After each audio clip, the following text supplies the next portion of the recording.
My dad believes that gay couples should not be allowed to adopt children. How do I know this? Am I a mind reader? No. He told me so himself on numerous occasions. Now, I don't remember how it came up or when it came up the first time, but I do remember as a young teenager thinking that his arguments sounded surprisingly logical. His reasoning followed a natural and, dare I say, obvious course. Obvious for someone who's totally ignorant and who lacks all relevant life experience, as I did at that time. You need a man and a woman to make a baby, my dad would explain.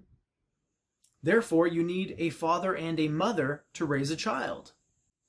Men and women are fundamentally different, my father would argue, and each parent teaches their child lessons and values that the other parent cannot.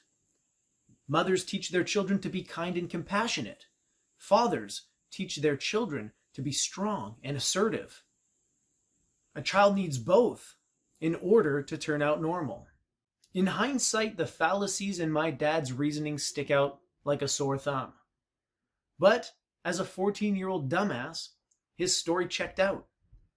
So I adopted it as my own. I embraced it.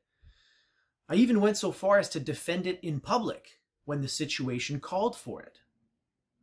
Now, as you can imagine, my views on this topic have changed drastically in the years since I was 14. Even before I got married and had children of my own, I could see the fallacies and the flaws in my dad's arguments, and I could also detect that faint aroma of homophobia underneath it all. Like the whole bit about what nature intended. That reproduction among mammals requires a male and female specimen in no way proves that you need a male and female specimen to raise the young. And, in fact, if we study and observe nature, we will find that among mammals, the young are raised not by monogamous couples, but by single mothers. Not a father in sight. So much for that argument, Dad. Or the part about what children need in order to become normal adults. The implication behind my dad's statement is that gay couples will raise kids who are more likely to turn out gay themselves. And this, to my father, is a clear mark of abnormality. Forget the fact that there's no concrete data to support this claim, and the fact that standards of normalcy are by no means concrete. To be clear, I don't regret holding my father's misguided views on this topic because they were never my views to begin with. I was young, foolish, impressionable, and more importantly, I trusted my source.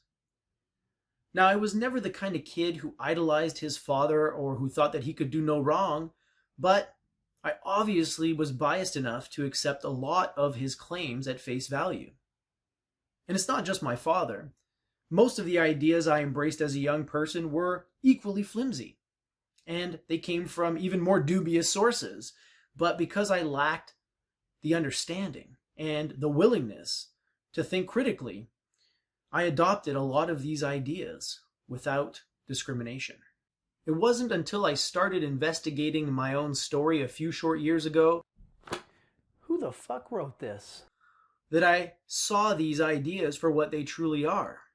Foreign invaders, squatting without my permission within the confines of my mind.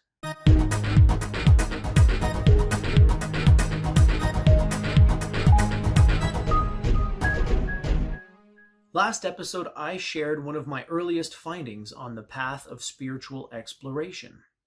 That my beliefs are not my own.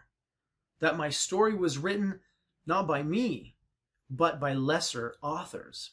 And let me tell you something, my friends, this revelation shook me to the core. Up until that point, I had been the kind of guy who was annoyingly certain of himself. I thought I knew everything there was to know about everything, and I was a little too eager to prove it to anyone who would listen. So imagine my surprise when I discovered that the ideas and opinions I had once championed as my own weren't mine to begin with. Now, if my beliefs are not my own, the obvious question is, whose are they? Where did they come from? And how did I manage to carry them around in my head for so long without realizing their true origins. Now, as you can imagine, this is a very complex topic, and I only have like a few minutes, so I apologize in advance for the broad strokes I'm about to deliver. Simply put, I inherited my beliefs the same way I inherited my genes. But unlike genes, which are passed down from parent to child exclusively, I inherited my beliefs from a wide range of sources. Aside from my parents, I inherited beliefs from teachers and peers, video games, TV commercials, pop culture, Canadian culture, nerd culture, and so on and so forth. I could go on, but there's not really much use, because knowing where a belief comes from isn't as important as the ability to shed light on your beliefs or determine their value and validity. The parallel between genes and beliefs is well documented, having given rise to its own discipline called meme theory, which analyzes the nature of beliefs and the way they spread from mind to mind, the way they evolve, mutate, adapt, and give rise to brand new variations of old familiar beliefs. And the similarity between genes and memes goes way beyond their hereditary nature. Memes, like genes, express themselves in tangible ways. As you'll recall from your high school biology class, genes express themselves through phenotypes, or observable traits. An organism's features, its appearance, the way it's built, these are expressions of its genetic baggage. Memes, on the other hand, express themselves through character traits.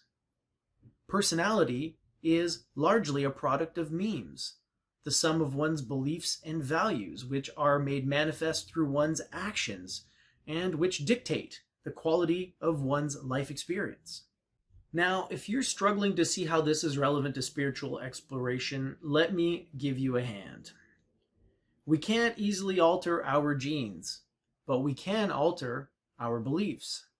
Unlike my genetic baggage, which I inherited with no choice and over which I have very little control, I can choose to alter, amend, discard, or acquire any belief that I hold in any number of ways.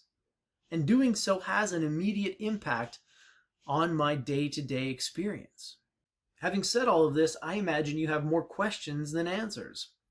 For example, how did the first meme come into existence? How do memes pass from one person to another? Is it possible to invent memes? Better yet, is it possible to get rid of all memes and live without any beliefs whatsoever? These are all excellent questions, my friends, and clear signs that you're really taking to this philosophy business. Alas, I don't have time to address them right now. And even if I could, that would be sort of like putting Descartes before the horse. Yes, one of our goals is to take charge of the story and make the transition from helpless character to empowered author. And in order to do this, we will have to address your most excellent questions. But first, we have to familiarize ourselves with the story as it stands, in its current, unedited form. Because that story is your source material. In due time, you will reshape it into a narrative of your own choosing, one that you feel is worth embracing with your whole being. But until then, we're on a fact-finding mission. We're trying to figure out how the story really is, not how we portray it to ourselves or to others, in an attempt to test its value and its integrity. So tune in next episode, and I will share with you some of my favorite tools for doing just that. Until then, live well, my friends.